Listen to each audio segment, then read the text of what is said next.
Hello everyone. So today I want to do a crochet with me and let you get to know me some.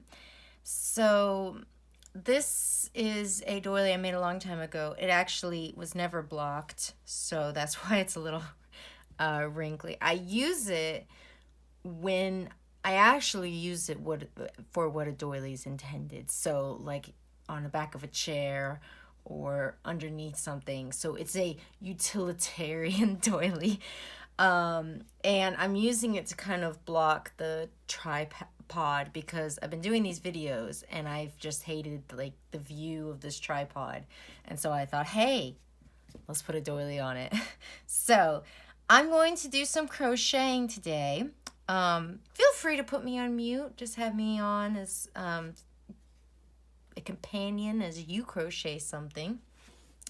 So I have this project in my Jane Austen bag, which I do like. This bag has changed functions many times, but right now it is my oversized doily bag. This project that I'm working on right now is actually a tablecloth, and this is my no think project. So I always have on the go something that's hard and that I have to try and think about and get it right. And then I always have something that's super easy, let's do it while I'm, probably watching TV or something like that. Look at this. Look how terrible this is. And oh my gosh, there's another end in it, which means that it's like two. I tell you, I spend half of my life just taking out knots. I do. I really do. So this particular pattern that I'm doing, which is like kind of a starburst. I can't remember if it's starburst or sunburst. I mean, really, take your pick of burst. But it is by Jada and Stitches. And I love Jada and Stitches patterns. Actually, my favorite pattern of all times was a Jada and Stitches pattern, which is it's called the Spring Flower Doily. And it started me on my crochet journey, and I still love it. It's small and easy to do. I wish I had one here. Oh, I do. How lucky. So this is the Starburst pattern by Jada and Stitches. This is my favorite pattern of all times, and I make it a lot. I actually consider it like a palette cleanser because I like to make it between projects. I like to make it when I don't know what to make. I've like changed it lots of times. I changed the stitch length. I've made more, I've made less. I mean, it's just a sandbox playground for me, and I really love this pattern. And that was by Jada and Stitches, and this is by Jada and Stitches. So since this is my first crochet along, or crochet with me, I guess is more accurate, I wanted to do something that I wouldn't have to like really get it right. Something that can meet me where I am and be that companion that I need right now as I talk to you. So I feel like in general there's a lot to say because you haven't gotten a chance to get to know me yet, and so everything's fresh. I love watching YouTube. I watch YouTube all the time. I watch different corners of the YouTube world. I love BookTube, and I love YarnTube, I guess you could say.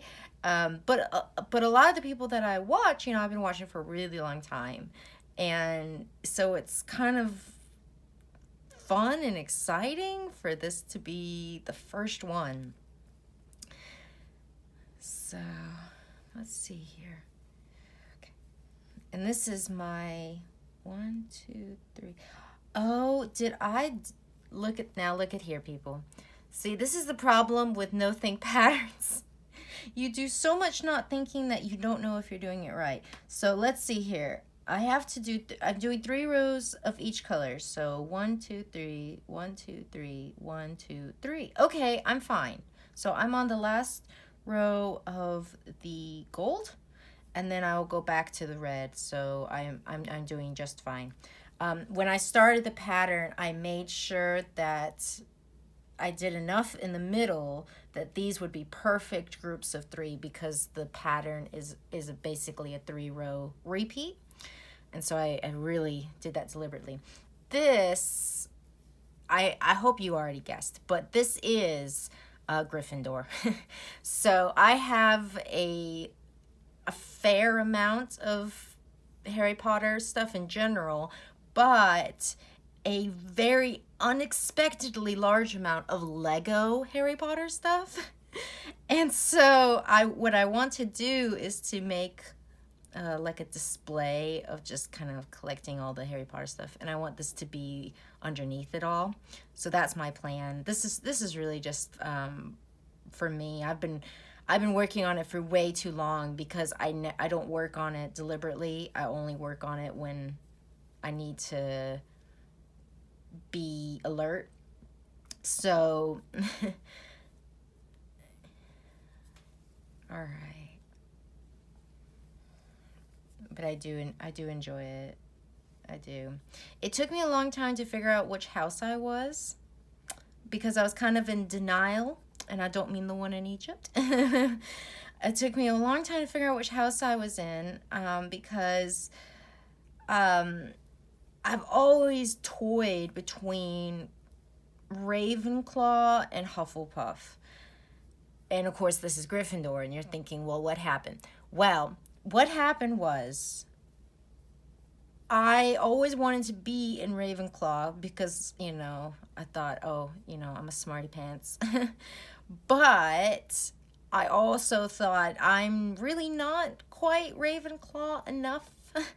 And so then I was thinking, well, I really like to be around people. I really like to talk and help.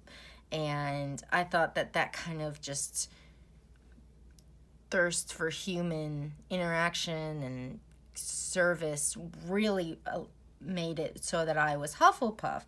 But I've never connected with the Hufflepuff.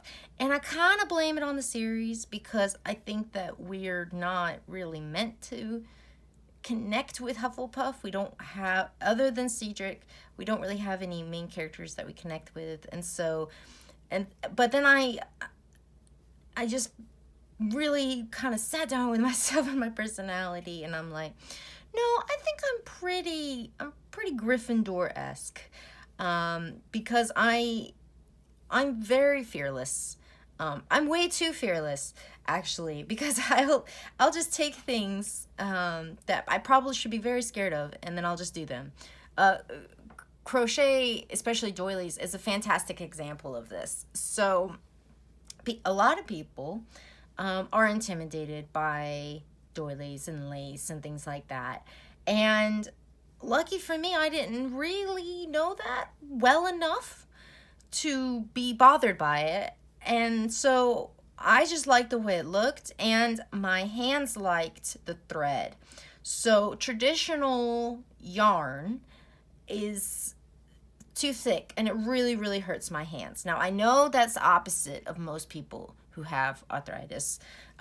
They want the really, really big hook, because, and I will say, years and years of therapy, I've also heard this. So here's a huge hook, 6.5, doesn't get bigger than this.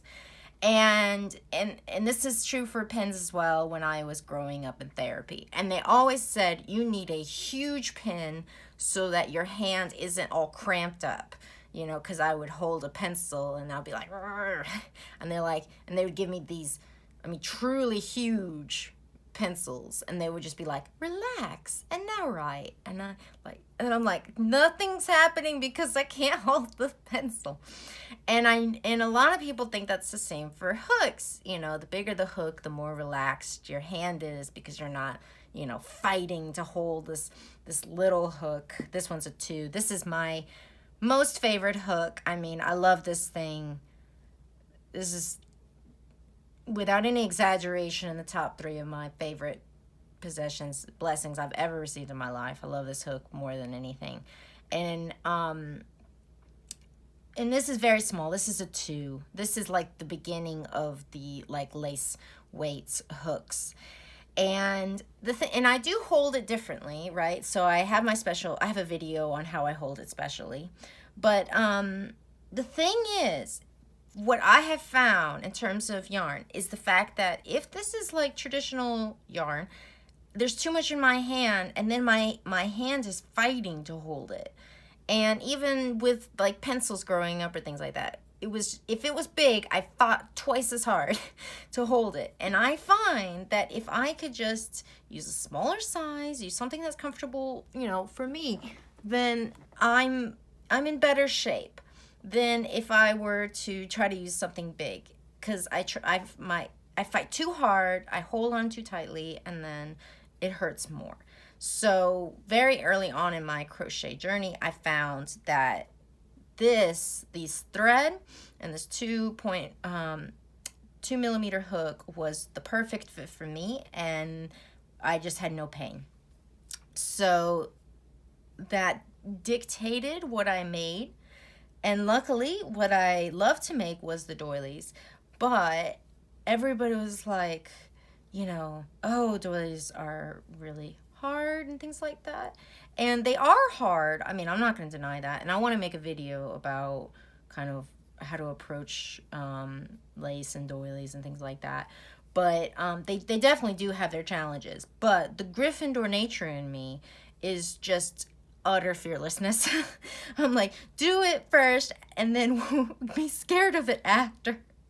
Which is how I do most things in my life. I'm like, okay, well, do it first, and then after you've done it, then you can realize how scary it was, or how it probably was a lot less possible than you thought it was, or anything like that. So I've decided that I'm truly a Gryffindor. I really am. So I've embraced that, and now I'm, working on making sure, I have enough things in that color palette and things like that. So that's the explanation of what I'm making and why I'm making it. I know you needed to know all of that. So I wanted to just talk for a second about, how I came to crochet. I've written about this on my website. My nice Mickey mug. Written on this on my website, and I've tried to go into it a little bit detail in shorts. But here's the story. In 2014, I graduated from university, and I wanted to learn how to knit, and I did. I watched a video, learned how to knit, and I did enjoy it. I was really excited and things like that, but I basically stopped. And then in 2019, I picked knitting back up. Now, I saw the benefits, and I love the knitting world. I love it. I mean, I'm a diehard knit tuber. I really am. And I think that the knitting world has a lot to offer the crochet world. And I wish that there were technical crocheters like there are technical knitters. And by technical, I mean like those knitters that just nerd out on knitting like nobody's business and get really, really into not only the math, but like the techniques and all of that. And I wish that and the history too, on the crochet side of things, that we would have such scientific crocheters. And I've brought so much of the knitting world into my crochet, and I think that's another reason why I really love lace and doilies, because it offers that difficulty level that you really can get through knitting. So I was knitting, I was loving KnitTube, everything was fine, except one little problem. Now, I don't want anyone to get offended, because I literally just said over and over how much I love not only knitting, but the knit world, okay? but for me, I don't enjoy knitting. I really, really, really don't. This reason is really simple. I don't desire nor enjoy making clothes of any kind in any way. Period. End of story. I don't. I don't want to make squares. I don't want to make rectangles. I don't want to make triangles. I don't. And I very quickly hit a wall of just, you know, I'm destined to be making a whole bunch of the one thing I don't want any of, which is clothing.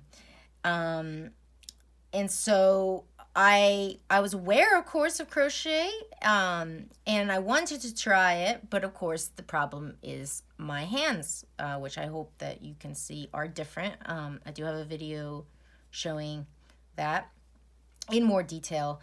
And so basically it's the end of 2019, and I know that I want to stop knitting immediately, and I know I want to start crocheting, but I physically can't crochet.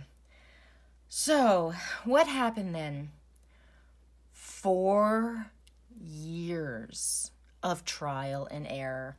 I mean, I feel like you think I'm exaggerating. I'm not. Literally 4 years of me every 6 months sitting down with a hook and trying to do it. Now, I sat down with different types of hooks. I watched absolutely obscene amounts of videos, and it never clicked on how I personally could do it. Not how it's done, how I could do it. And there's a few reasons for that. So one of the reasons is the fact that crochet must start, with a chain, like a beginning chain, and then you build on that. And that is, honestly, without any exaggeration, the first step is the hardest step in all of crochet. And if you can't get over that, you can't get to the easier stuff. And so it's quite a barrier. And the other thing, of course, was finding a way to do it. So I watched a lot of one-handed crocheters. So, and they had this apparatus that would hold the hook here, and then they would crochet like this, but of course their wrist would move, right? And they would have like a normal hand here, and then they would crochet over here. And then, I watched individuals who were missing some fingers. I can't even tell you how many angles I approached it. And it kept going back to the same thing. No matter how many limitations these wonderful individuals had, they could still move their wrists. And I can't. I truly cannot move my wrist, no matter how hard I try. And so, that was the difference for me. And I sat down and I was thinking, okay, how are they doing it? How did you knit? Because I did knit successfully. I didn't have any issues knitting.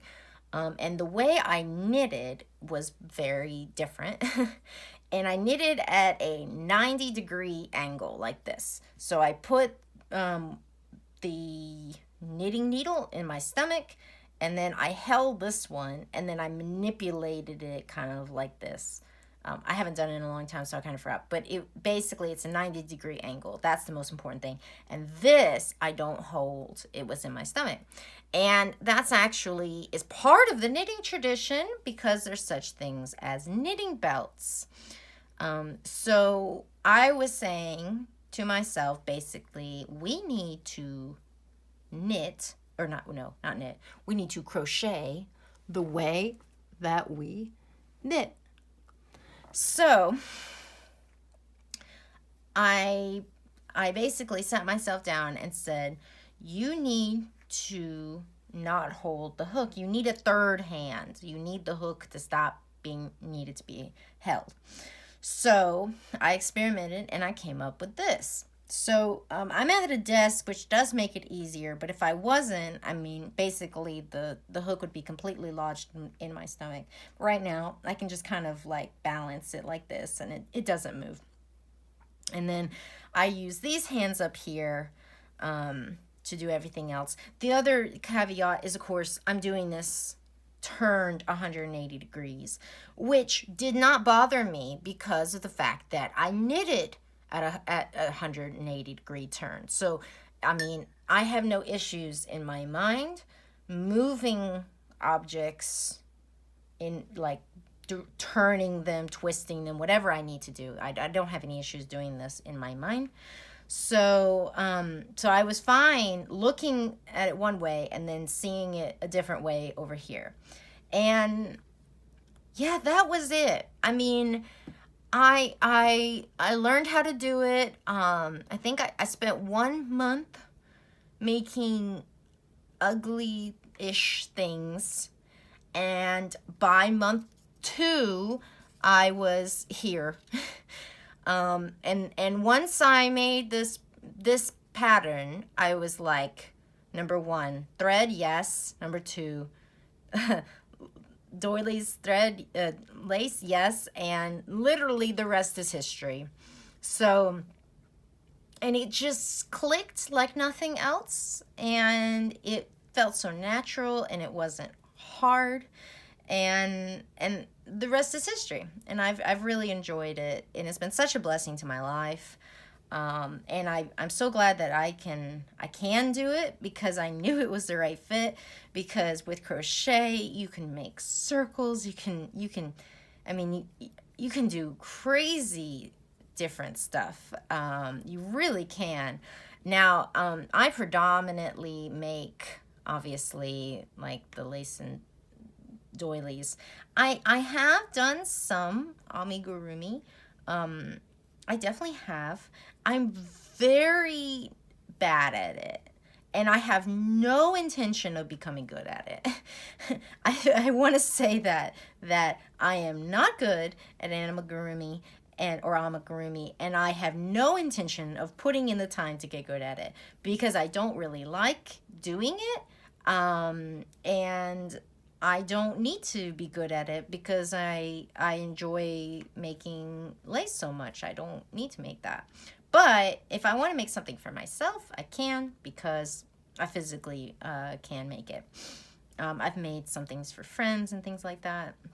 So I have made doll clothing, but I am pleased to report my record of never having made apparel is still clean. Oh, I have made collars, but those don't count, because that's wearable doilies. I mean, that doesn't count. I have made collars, but I have nothing against apparel. I have nothing against sweaters. I mean, have you seen the sweaters people make? They're unreal. Nothing against it. I'm saying, for me, never gonna happen. And I plan on keeping my street clean, and I have too much to make. I have so many plans. I got too much to make, and I just cannot devote myself to making a sweater that I have no intention of wearing. So, we all have our things that we can do and we specialize in, and this is me. This is me.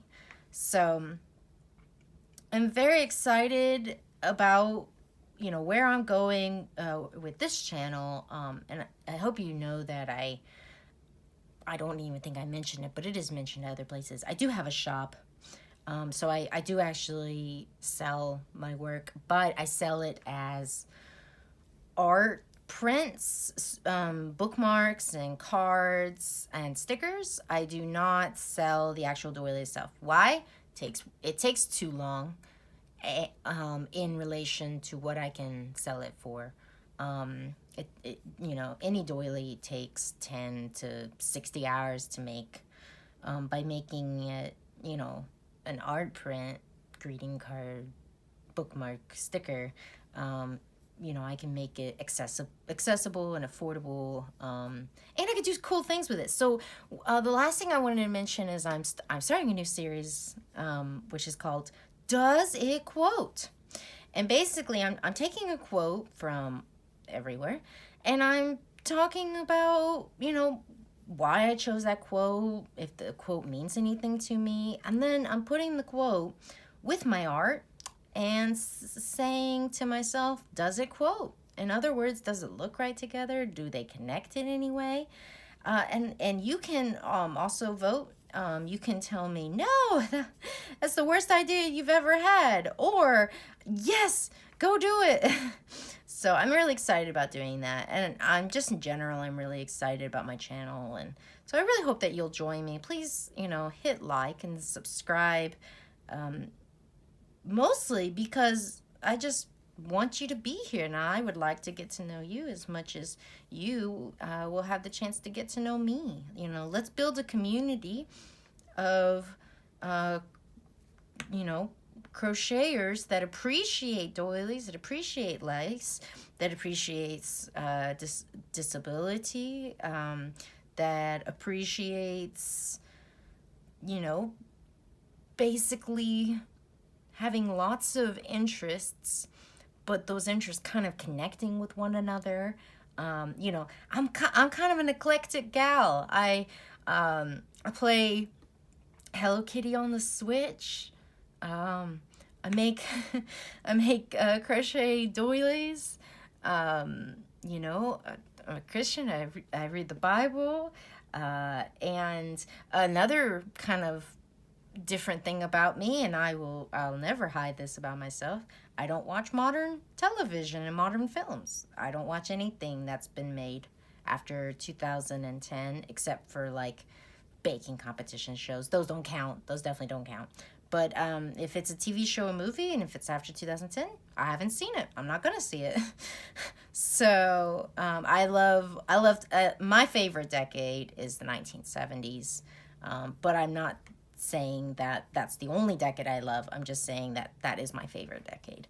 So, you know, I'm unique. There's a lot of stuff that you wouldn't expect about me, but there's probably some stuff you do expect about me. And I really hope that you'll come and join. So I'll have another crochet with me up. And don't forget, you can always just turn me on mute. That's what I do sometimes, especially on like BookTube. If I've already seen the video or something like that, I'll just turn it on mute and I'll just live my life and enjoy the company. So always feel free to just turn me on mute and crochet along. All right, I'm gonna let you go, and I will see you next time. Bye. Bye.